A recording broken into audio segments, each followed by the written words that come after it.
I can hear you, Marty. Cool. Awesome. Good morning. Recording on there? We have not begun recording. We live joy. Perfect.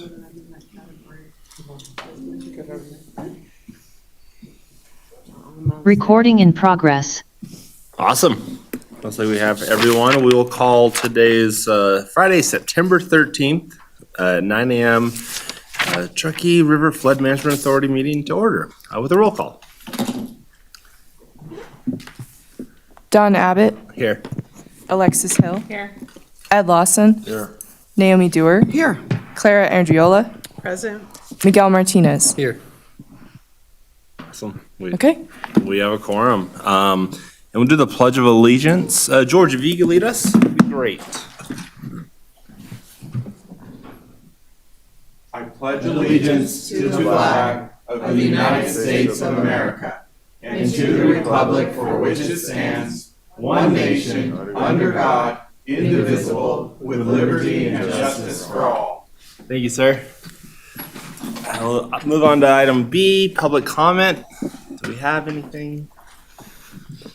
Yes, I received one item of public comment from the Boy Scouts who used our property to collect some trash.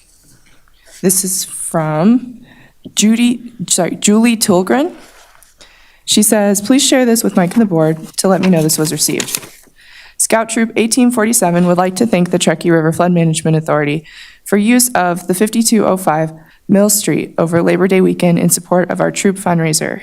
The fundraiser idea was to collect trash for a small donation fee from people returning from Burning Man in conjunction with the Kiwanis Bike Program. A trash disposal and recycling site was ideal and well received by Burning Man attendees. What we did not foresee was the additional items needing disposal, rehoming, or donation by attendees. We took in numerous camps, chairs, tents, blankets, sleeping bags, pillows, lots of bottled water, individual snacks, candy, non-perishable food, perishable food, toilet paper, wipes, and even hangers. The attendees donating items requested that they go to good within the community and also not in the dumpster. As a troop, we have donated the following items to date: non-perishable food to the Hope Community Church Food Pantry, where our troop meets weekly, at least 10 pounds of fresh fruit to the Eddy House for homeless youth, home items such as blankets and pillows and hangers, she says, to you, I got Reno, and in the case of the fire evacuation emergency this last weekend, my son and I loaded up 20-gallon jugs of water and a large bag of individual squeeze fruit snacks and donated them to the American Red Cross for evacuees at the Washoe County Senior Center on 9th Street. This was an amazing experience. The troop met people from all over the world, France, the UK, and Australia. The parents of the Scouts love the intrinsic value of the fundraiser. As Scouts, a clean community is part of Scout law. Respecting the environment for others to enjoy is integral to the Scouting experience, and being thrifty is also important. We kept many items out of the landfill, recycled a lot more, and made new connections within the community for needs. As one last quick note, the troop cleaned up 3 bags of trash in the viewable area of the Truckee Meadows Community College motorcycle course. We hope we are able to work with the Truckee River Flood Management Authority next year. What a great use for a vacant lot. I personally will say it was a fun experience and look forward to working over the next year to make great community contacts and give back more. Yeah. You use the property. I went down there during, it's public comment, we don't talk about it. Sorry, good stuff, thank you. Item C, approval of the agenda for the September 13th Board of Directors meeting. So moved. Motion by Ms. Hill, can I get a second? Second by Ms. Dewar. All in favor, say aye. Aye. Any opposed? Passes unanimously. Thank you. We will go to item D, Mr. Robeson. Yeah, I got a few things. First of all, the Pyramid Lake Paiute Tribe Agreement. They are voting on the escrow instructions next week. That's going really well. They're also voting on the letter of no opposition support next week. So once we have that letter, we can really go back to the Corps and really push on permitting for Vista Narrows. I would like to add an additional comment on the Boy Scouts and Kiwanis. That was a really good coordination because the Kiwanis, or the burning people, typically bring in their bikes to Kiwanis. And a lot of times there's been complaints that they just dump because they just have nowhere to go. And our property has been a victim of the dumping in several cases, especially along Edison. And so in this case, we didn't have, I drove through it this week, we didn't have that problem. So it really alleviated a problem and turned kind of a negative into a positive. So I'm really happy about that. And I just want to say that I also met with the Airport Executive Committee about the kind of work that we might be doing on their property to the north. It seemed like the talk was well received. There has been a lot of turnover in that group, so it was very good to get a hold of them.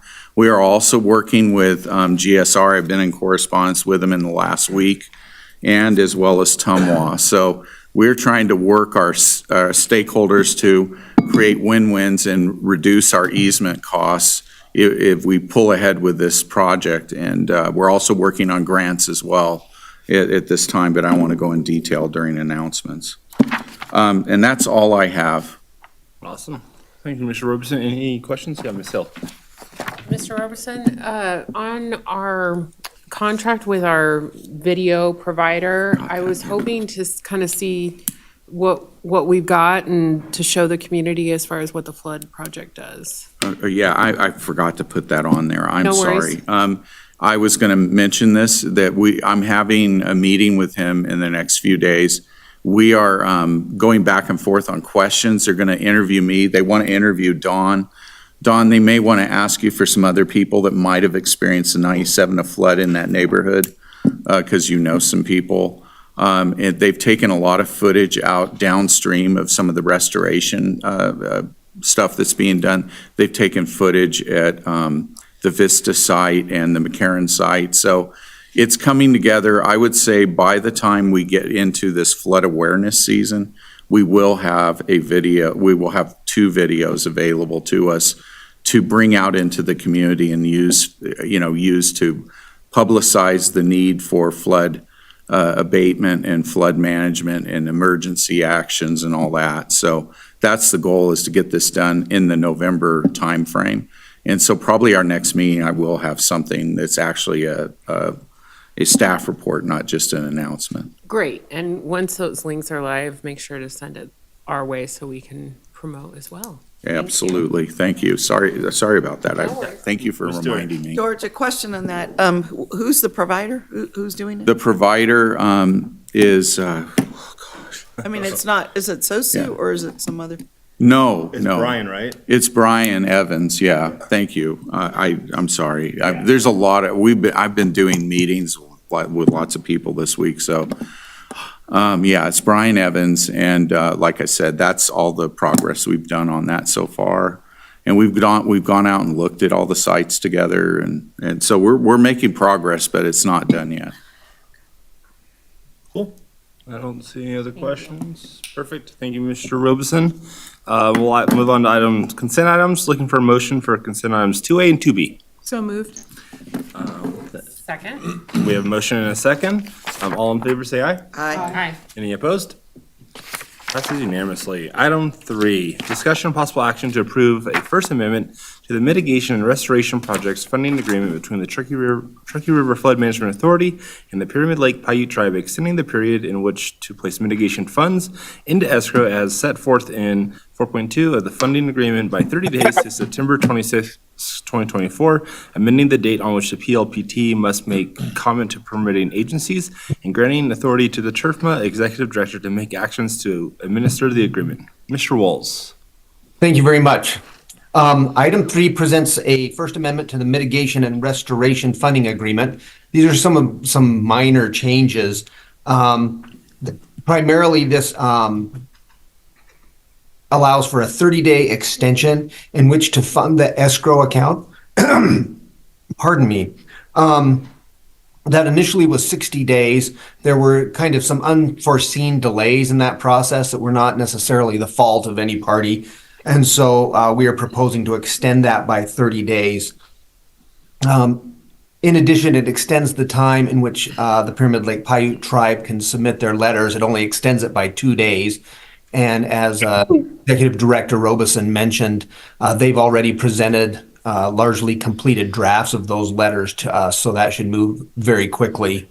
In the process of discussing these amendments, it became clear to us that some administrative changes might be in order. That included allowing the executive director to approve the escrow instructions, approve or stipulate to additional extensions of time, and approve all releases of mitigation funds from escrow in the future as we go through the process. That's probably some, pardon me, some period of time down the road. However, we think that that will smooth the process as opposed to bringing every single request from the Pyramid Lake Paiute tribe to the board. And so that is the totality of those changes. If you have any questions, I stand ready to answer those. Thank you, Mr. Wolves. Any questions or comments? I don't see anyone. Then I know it's possible action, so I need to ask for public comment. Do we have any public comment? No. Okay. I don't see anyone's hands up either online, so we're looking for a motion. So moved, Mr. Chairman. Motion by Ms. Hill. Can I get a second? Motion and a second. All in favor, say aye. Aye. Any opposed? Passes unanimously. Item you. 4. Discussion and possible action to approve a Truckee River Flood Protection Financial Assistance Program grant commitment and agreement in the amount of $270,000 for the elevation of the home at 6225 Pebble Beach Drive, Reno, Nevada. Mr. Robeson. So we have been working on this for quite some time. This is the same home elevation grant program and home elevation program in general since we've been working with since 2009. In the latest rendition, we recently, in the last 6 months, got a grant from FEMA to be able to do a batch of homes. This particular home is in that batch. And so we have been working with the homeowner. We've been working with, or I have, it's been mostly me, been working with looking for general contractors with the homeowner, lifters, all that kind of stuff. And we finally have worked together to where we believe that the homeowner has found a general contractor, at least one that's willing to bid on it. And so at this point, I think it's ready to go forward as a possible grant. This will be covered by a FEMA grant, and the coverage amount is around $192,000. So the amount of our commitment is roughly $80,000 for a home elevation. That would be the cheapest one we've ever done if we get away with that for $80,000, because this grant is a 90% match by FEMA. So that is kind of the synopsis of it. And like I said, the homeowner is enthusiastic. We believe we have at least one person that's willing to contract on it, and that will work through the homeowner to us as the way the grant program works. And then we will be able to commence. And we're looking, there's other homeowners that might possibly be interested, but nobody at this time is ready to come forward to this level and sign and all that. So that's where we're at with this. Question. Yeah, Ms. Stewart. Well, first of all, thank you, George, for continuing to pursue this. It's so exciting. Each house we get out, it goes under, as I understood it, goes under an agreement where they're out of the floodplain, so they can't apply for future damage. Is that right? They are so high that they don't have to have insurance. Right. They also have special, this is kind of getting a little technical, but it's kind of cool. They have special vents underneath, so it actually underneath the house acts like a natural floodplain. Yeah, because cool. the water just flows through as if there's nothing there. Yeah. Very So neat. those are some really cool things, yes. So And then I'm a little confused. When you said on our agenda, it says 270,000, and you said FEMA's paying 90%. I'm a little confused. So we would pay 10%? Yeah, 270 good or- catch. The FEMA will pay 90% up to 227,000. Oh. We have looked at this and costed it out. I actually did it and stamped it as an engineer. I am an engineer too. But I went through and did the cost analysis. It looks like it's about 270. So that's what that's what we're going with. Otherwise, we won't attract anybody to build it if we go too low. Right, but so- that would leave 43,000 for us to pay, not 80. That's why I was kind of confused. 270 minus 192 Oh, I is thought you said 220. 78,000. I thought you said they maxed out at 2. No, it's 90% of 227. I'm sorry, I didn't want to Okay. get into all this math Gotcha. with you. No, well, I got Yeah. confused because it says 270 here, you said 80 there. Yeah, I was glossing over, and sometimes it gets a little, Okay, yeah. so it'll be about 80. Yeah, a that's 78 good. to be exact, if you want to, Okay, cool. Thank you. yes. Any other questions or comments? Don't see anyone. I know it's possible action, so public comment, I'm assuming none. Perfect, then I'm looking for a motion. I'll make a motion to approve this. Motion by Ms. Stewart, can I get a second? Second by Mr. Martinez. All in favor, say aye. Aye. Any opposed? Passes unanimously. Item 5, presentation and discussion regarding modeling performed by HDR Engineering showing flood level changes resulting from construction of the proposed Turkey River project flood protection elements. Mr. Robeson. Okay, I'll wait for the screen to come up.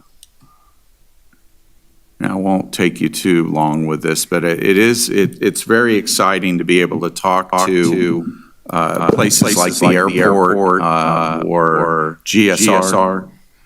I think I've got an echo here. Sheriff's hearing, got an echo. One moment, I can talk to the technician if you would like. Maybe if you turn off the mic. I be heard, can people hear me on the, It started echoing when I turned on the share screen on Zoom. right, I'm seeing people on Zoom can hear me right now. Mike, can you hear me? Yes, no. I cannot. It's gotten very, very quiet. Okay, let me go talk.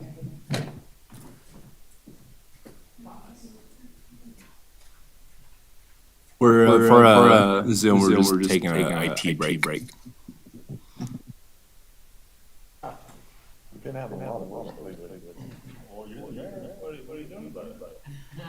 You said buy my sister.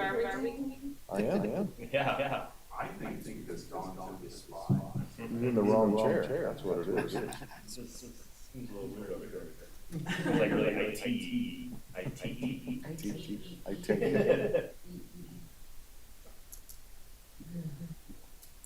Yeah, our entire system went down last Monday.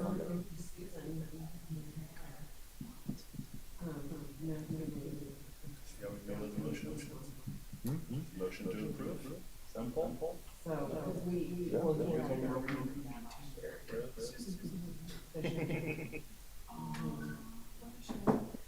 got a place in Somerset already, but she has a home in Spark.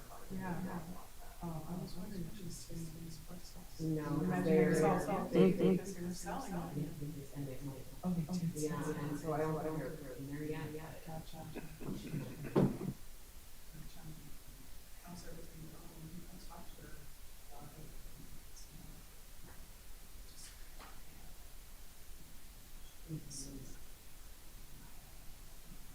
Just a moment, there's some technical difficulties.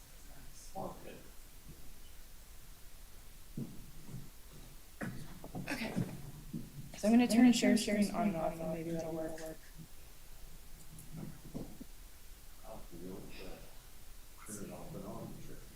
Yeah. The class. That's about the highest tech I can get you.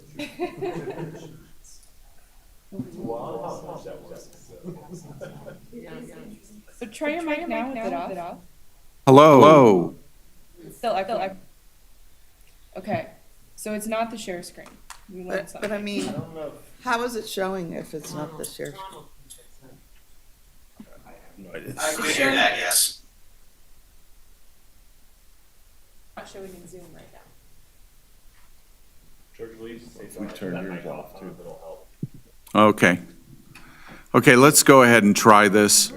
It looks, whoa, Donald Abbott, the iTech genius, has just helped us out. Big kudos for Donald Abbott. Okay. Okay, let's move to the next slide. They hired you in your IT department. So anyways, just, I want to make sure that when I'm talking to, say, the airport authority or whoever, we're emphasizing these key points. We are focusing on this simply because this has the highest benefit cost ratio. In the 2018 UNR study, it was about $2.5 to $3 billion of damage. About $2 billion plus of the damage is in this one reach. This project could eliminate almost 100% of that damage. So that's one of the big points that we make. And that another point that we make is all projects are interrelated. For instance, Vista Narrows is necessary to lower the water level in South Reno so that when we start drying up the Sparks industrial area, the airport, GSR, et cetera, we're not creating a problem in South Reno. And then finally, the Meadows project itself differs from previous projects because there is far more ecological input to them than the more recent projects. It's more back to what the Living River Plan was like. It has a lot of those elements in it, especially at Rock to McCarran Reach. So those are the three things I'm really emphasizing. Next slide.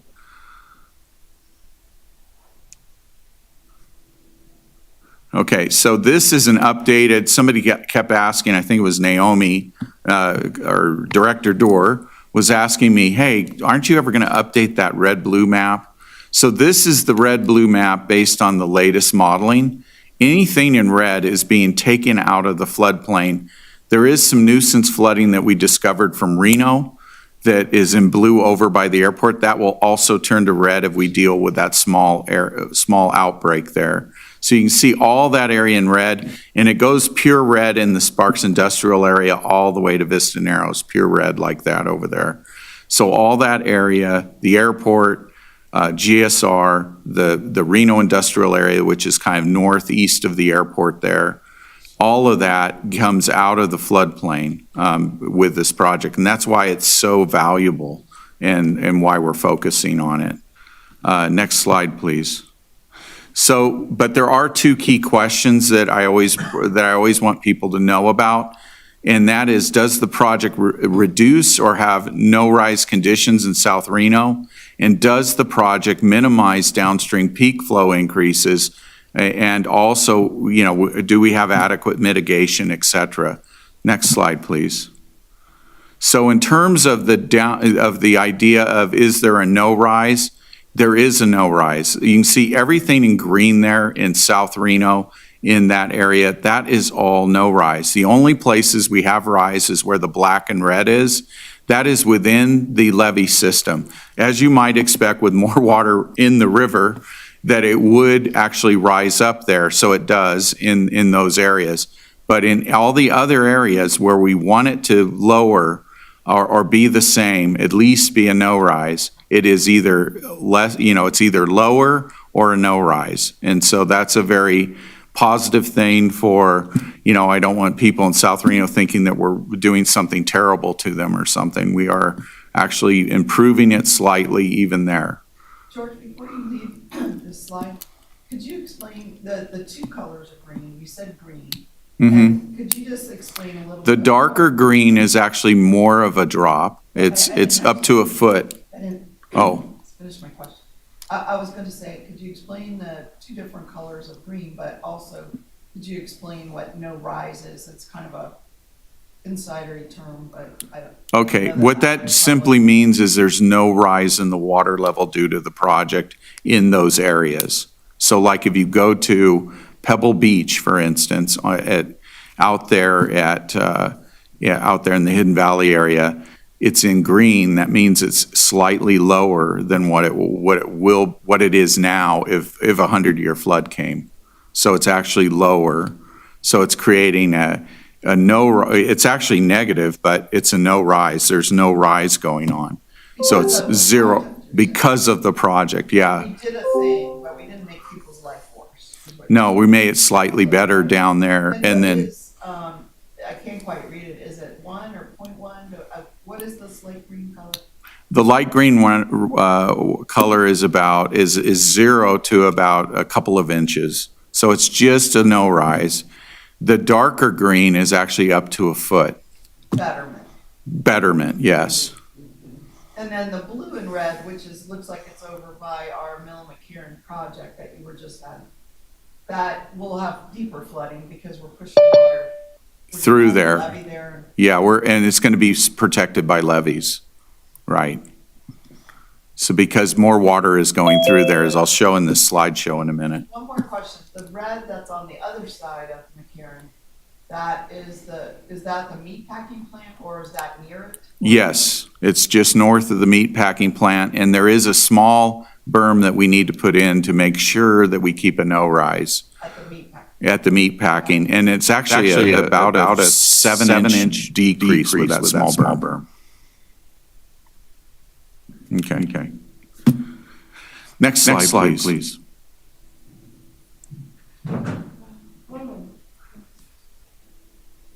Okay, so the second question is, do we, this echo is bad. Do we increase this more than what we promised in our mitigation agreement? The answer is no. We are actually lower with the new configuration. 2,400 was the limit, we're around 1,900 with this configuration. So we're actually minimizing the impact downstream. And downstream, would it like, I don't know, Story County or the tribe? And the tribe, yeah. Rainbow Bend.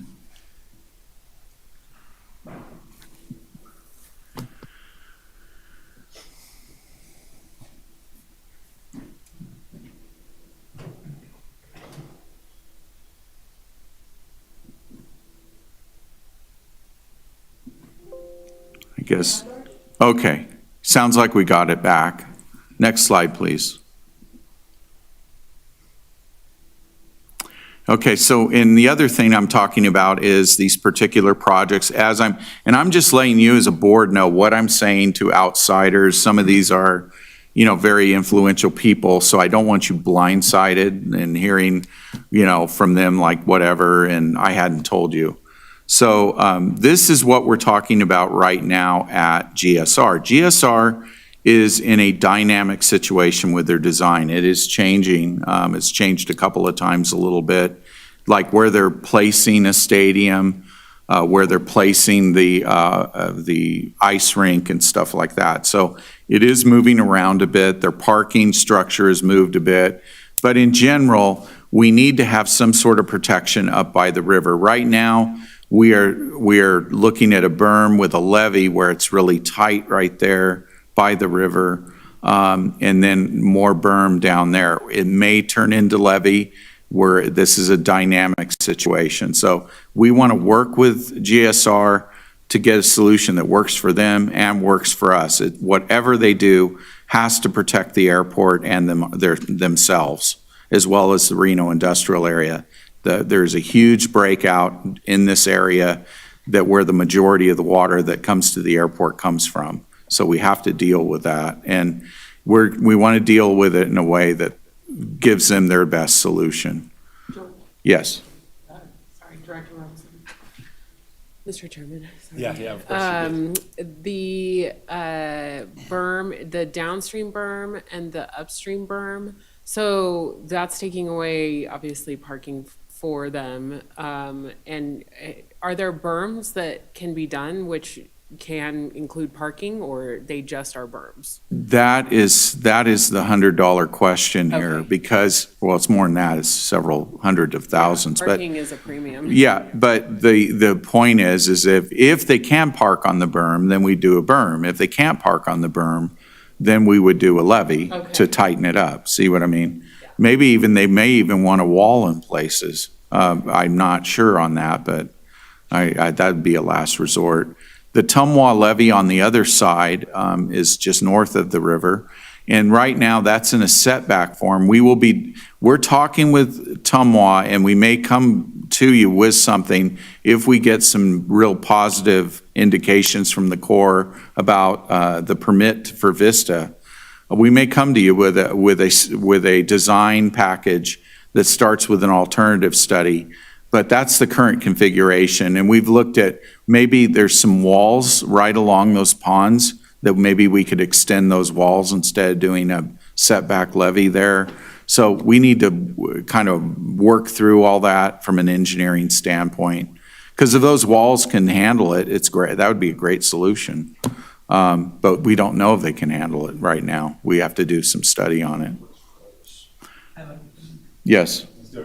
So the area that's sort of a tannish orange, would that whole thing be filled with dirt? And that's what you're saying, they would park on an elevated area? Yeah, that's what we're currently talking to them about, but we just need to work with them and get the right solution. I'm just showing you what I've configured for now. I'm just Yeah. trying to understand what you're showing us, that's all. Yep. So the idea would be you drive up and like, it'd be like going up a story or something, like it'd be. Yeah, it'd be very gentle. It'd be 5% slope or something. Yeah, but I mean, it would be like, the whole elevated area would be like 5 or 10 feet higher or something.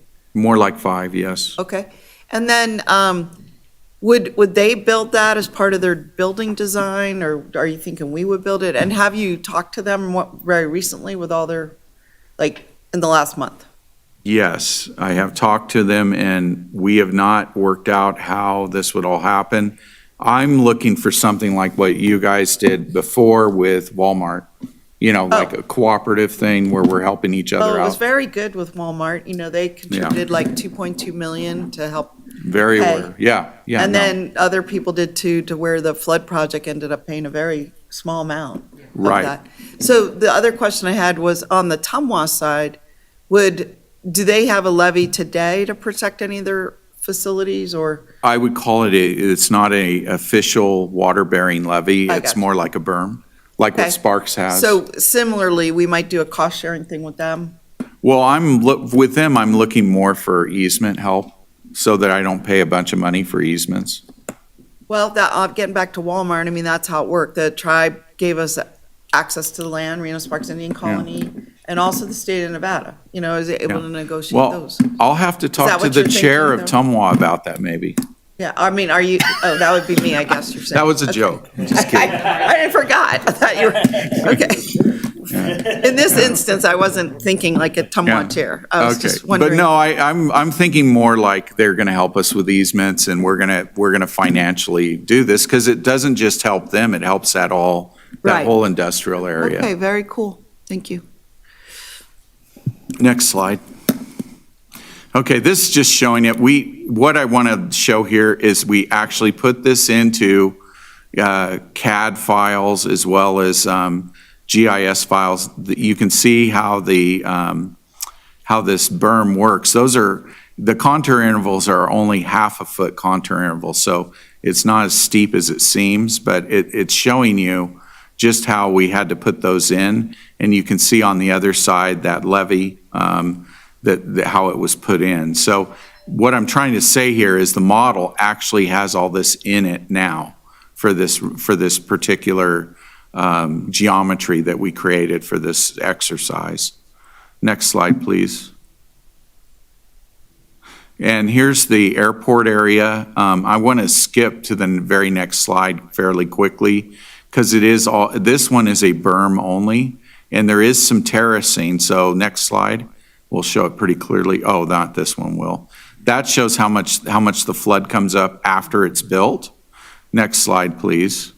So the yellow is the crest of that berm, and it's very gradual. Those are half a foot contour intervals again. And that's one thing in the past, the FFA or the FAA, as well as the past administration, said, we can't have a levee there because we've got airplanes, and what if something happens? We don't want an obstacle in the middle of the end of the runway type thing. So we're trying to do this with a very gradual berm. And then you can see that flat area that's in kind of grayish blue. That is a floodplain restoration. We would bring that down, plant native vegetation on it, hopefully plant vegetation that doesn't grow into being 50-foot high trees and things like that, but more lower growing vegetation that's native. So it kind of creates a win for the airport, so you don't have high trees at the end of the runway. And then it creates a win for us because it's native vegetation, and so it's a more of an open floodplain that keeps the water levels lower and the velocity slower. Next slide, please. So of course, Mill McCarran, we put that all in next, I'm just going to go to the next slide. I've showed this to you so many times. But you can see in the CAD and the GIS, we have all the elements put in for the modeling. And, you know, the modeling, we even tightened up the model, our consultant did. And this was done to support Vista Narrows, because I wanted to show the Corps and the tribe that the new configuration also stays under 2400 CFS. And I also wanted to make sure that it kept that South Reno in a no-rise or better condition. Next slide, please. So that's just when the water's going through. It's a very elegant model. You can see that's what's going on at a 100-year event. You notice that everything's dry. The industrial areas are dry. Off to the side there, it's dry. The place that's not dry is UNR. UNR is going to get water, but you can see even some of the areas that have been recently built are not getting water during a 100-year event. So that's really nice, like the meat packing plant, like those new warehouses, et cetera. So it creates a very good environment for this situation. Next slide, please. Oh, go back, I'm sorry. You have blue on the south side of the levee, so does it overtop the levee in this area? Yeah, that's the intermediate levee. So at a 100-year flow, that area where the ball fields would be flooded during, like, say, a 50-year event. Water would start coming over, but it would be protected up to a 50-year event. So the ball fields are a floodable area, but for the most part, they're going to be a very useful recreational area. It's something like what I designed down at Napa Dry Bypass. That thing is very useful as a park, but it can flood in certain situations. So in this case, I didn't understand, you have two levees, one along Mill and Yeah. one in between. I see. Yeah. So what you're saying is the first levee would protect up to a 50-year flood, then it would overflow into the ball field area if there was like over a 50-year. And the ball field becomes a detention reservoir, Yeah, essentially. but I mean, I'm just Yeah. understanding how this works. And then the 100-year flood would flood into there.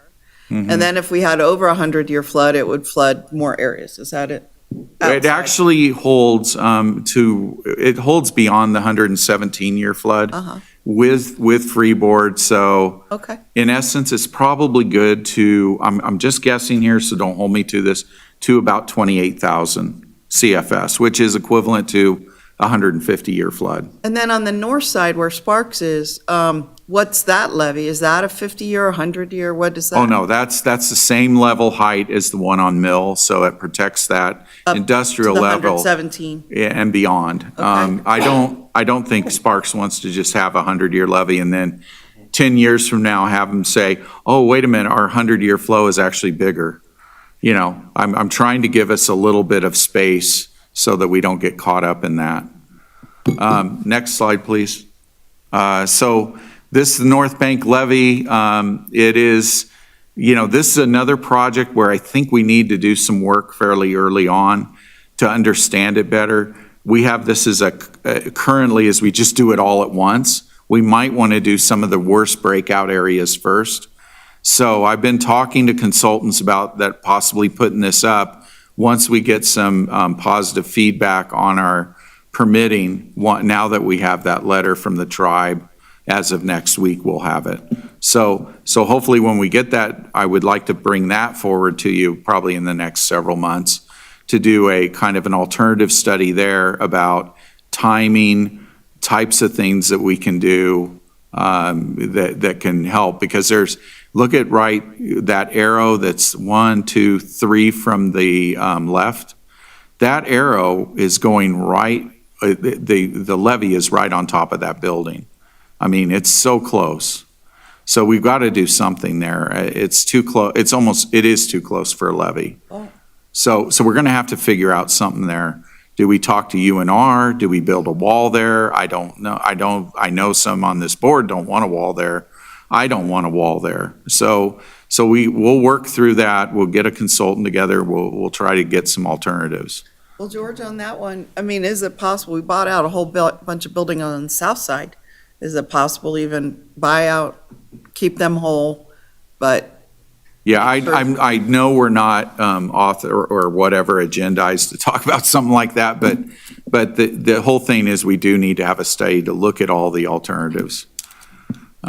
So anyways, before Mike comes on to slap us, but anyways, next slide, please. This just shows how close that building is. There's the levee, and it's right on the edge of the building, right there. Yep. So, and this just shows this is all put into both CAD and GIS at this point. So we're starting to get together the information so that we can really analyze this. And this will help us with future consulting because we have very accurate LiDAR. We have it all done out, so it saves a lot of time and money on some of these consulting contracts. Next slide, please. There it is in more detail. The actual edge of that's too close according to court criteria. And we're putting it way too close to the river as well. So anyways. Smiley face building too. What's that? By that smiley face building. Yeah. That smiley face, that really shows up on the Google Earth and Google Maps. Next slide, please. Vista Narrows, of course, we have that all mapped in. We've talked about this so many times, but we went from 6 to 3 terraces to minimize the effect downstream. So it's not, used to be 3,600 CFS of a push downstream. Now it's 1,900. So we're trying to minimize it. We're trying to mitigate everything that we're doing and trying to be a partner with the downstream stakeholders, not a jerk upstream, so to speak. Next slide, please. So this is what this looks like on the actual contours of the terrain. This is the conditions. You can see the 2 terraces, and then you've got a small step up. That's half-foot contour intervals again. So it's not as steep as it seems. That's just very flat. You know, both of those are pretty flat, and then even that hill is not that steep. But it gives you an idea of what that would look like. Right now, that thing's really high, and then it drops off, and there's like a cut bank when you look across at it. And so it's really tight in there, and it backs up water. Next slide, please. Wait. I'm sorry, Mr. Chairman, thank you. Mr. Robeson, can we direct the mouse on what you're talking about? I'm sorry, I'm not. Okay, so right where, Marty, can you put, that is the upper floodplain. Then there's this slope. What slope? Could you move the mouse north? Right there, that slope. Okay. That's a transition. Then there's a lower floodplain. You can see it go north. Yep, that's the lower floodplain that we're gonna carve out of a high floodplain, or it's not really a floodplain, but it's like a terrace that's really high off the river now because it all incised when they did the stream clean back in the 60s. So this allows the river to interact with the floodplain and replenish groundwater. It allows native vegetation to root down into that groundwater zone. So you can get things like cottonwood and willows back on that lower terrace, the one that's the farthest north.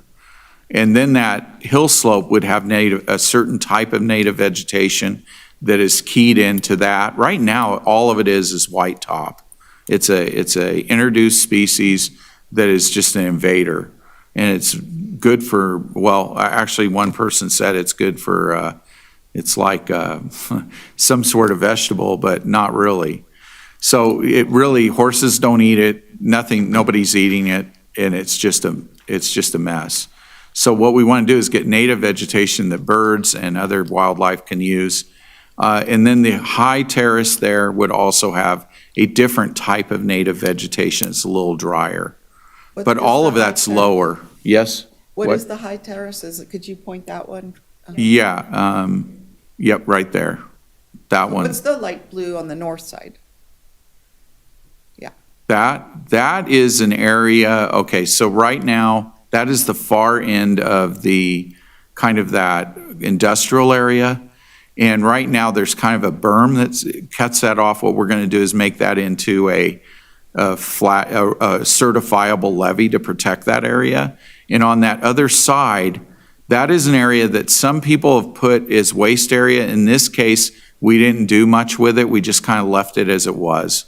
So that's kind of existing condition up there right now. So other side is that, Yeah. It's a little bit, it's a little bit higher than that side. so the terracing is going to be on both sides? No, well, downstream, there's terracing on the north. There's no terracing up there. That's existing right now. So all the terracing will be on the south bank? Yeah, on this particular one, Terrace 6. Thank you. Okay, next slide, please. So there were some unexpected findings. I see Joe Couturier here from Reno. Joe, we're going to have to talk. Over up by the museum, there is a breakout. It's looks like it's about 100 CFS. It could probably be handled with a 2 to 3 foot berm, but it really creates a nuisance. See the green going out from it, then it turns to a darker green. Could you point again? I'm not. Yeah, the first arrow to the left, there you go. That's where the breakout is. And you say museum, do you mean which one? That The area, Auto Museum? the auto museum, yes. And so, that's true, there's a lot of museums there. So, anyways, so from there, it goes down, where that green is, not that one, that's the river, yeah. And you can see it gets into the airport. This can be handled quite easily. This is like a 2 to 3 foot berm for about 200 to 300 feet. We'll stop this, but it creates a nuisance. It's not going to damage somebody's building or something, but it's going to get water all over the roads and just create a mess. So that was something we learned. I didn't know that would do that at a 100-year event. I thought it was like a 500-year event does that. So next slide, please. What about the other arrow? The other arrow is, thank you, I was going to get to that, but it's where there's a mobile home park next to Rock Park. And that looks like when we start to build up the river, right, we're putting levees on each side, we're putting a lot more water in the river because it's not going to go down to the airport anymore, and it's not going to go into the industrial area anymore. So there's a lot more buildup of water right there. It might get over and start getting into that trailer park a little bit, so that we may have to build up the path, the berm there, to make it so it's protected a little bit on that spot. But I have a slide on that in a few minutes, that's why I didn't share it here. George, one more Yes. thing, Mr. Chair. Back over by the museum, so I just wanted to alert you, you may not be tied into this, but the city just we put together $3 million to work on the river, and part of that was a whole visioning plan and projects. One of the projects is right there at the museum, and it's to be an elevated walkway and bikeway. So right now, behind the museum is a asphalt bike, and it kind of starts shearing off into the river, and it's a very, very steep slope. There's no, fence or anything. So the idea there was to build an elevated walkway, a new walkway that you would ride and bike on instead of on the ground. But I just wanted to let you know so that maybe you could work with Joe and the people working on that project. We're actually thinking of prioritizing that project, doing it sooner, but it obviously would be influenced by whatever you're finding with this. Yeah, that's why I'm saying I need to get with Joe on this. And Danielle has been tracking the Dig Studio work and then the follow-up as well. Okay, good. So, yeah, we've been watching that. Next slide, please. So this is something that I knew it would be more water, but I didn't know it'd be this much more water. So right now, if in the area of the Rock McCarran Reach, it's running about 12,000 CFS during a 100-year flood. Now it will run a little more than 20,000 CFS once the project's in, because all that water that was going to the airport and the industrial areas is now staying in the river. So when our designers design Rock McCarran, they have to keep that in mind. And that's something I've been emphasizing to them, that whatever they build, all their treatments, everything, that intermediate levee, the other two levees, you've got to keep this in mind, that there is more water in the river now because it's not going off into the neighborhoods and being storage at the, at the airport and in the industrial areas. So that's, it wasn't unexpected that there's more, it's just unexpected it was that much more, I guess. So, but we're tracking that, and we look at peak flows all along there just to make sure we know what we have when we're designing. Next slide, please. And that led to this. We have this small installed levee. It would be on the university ground. We have not talked to them yet, but it would be something that would help them. It would dry out things. It would help with, without having to do raises or stuff like that. So it's actually less intrusive. But it would help to keep that not risen higher than it would be. And in places where there were buildings, it would keep it dry. And it's not a very high levee at all. It's 2 to 3 feet, but it makes a huge difference. And so that's an unexpected thing because there's so much more water in the river when it hits that McCarran Bridge right there. The McCarran Bridge is, can you hit it with your cursor? That's where the McCarran Bridge is, right on the east edge of the property of the Rock McCarran Reach. So, yeah. Next slide. And so that's the mobile home court. That's that arrow that you were looking at, Director Hill. And yeah, we've got to look at that and make sure that we're not going to cause a problem there because we've got more water in the river and it's spilling over there. Rock Park, I'm not really carrying it 100-year if it gets a little extra water. It's kind of built for that, but the mobile home court obviously isn't. So anyways, that's another one of these, and I think that might be it. Next slide. Yep. So any questions on that? Like I said, we are reaching out to our stakeholders now that we have the agreement in hand especially, and we're trying to set ourselves up to push ahead once we have that. I've already talked to the consultant that's doing the plans for Vista Narrows, and as soon as we get some sort of okay from the Corps, we want them to go for final design. So we have the money for all this, and we're trying to push ahead. We just need the permits. So that's where we're at. Thank you, Mr. Robeson. Any other questions, comments? Mr. Lawson? George, can we see the timeline at the next meeting again, where we are? Yes. So remind us where we are.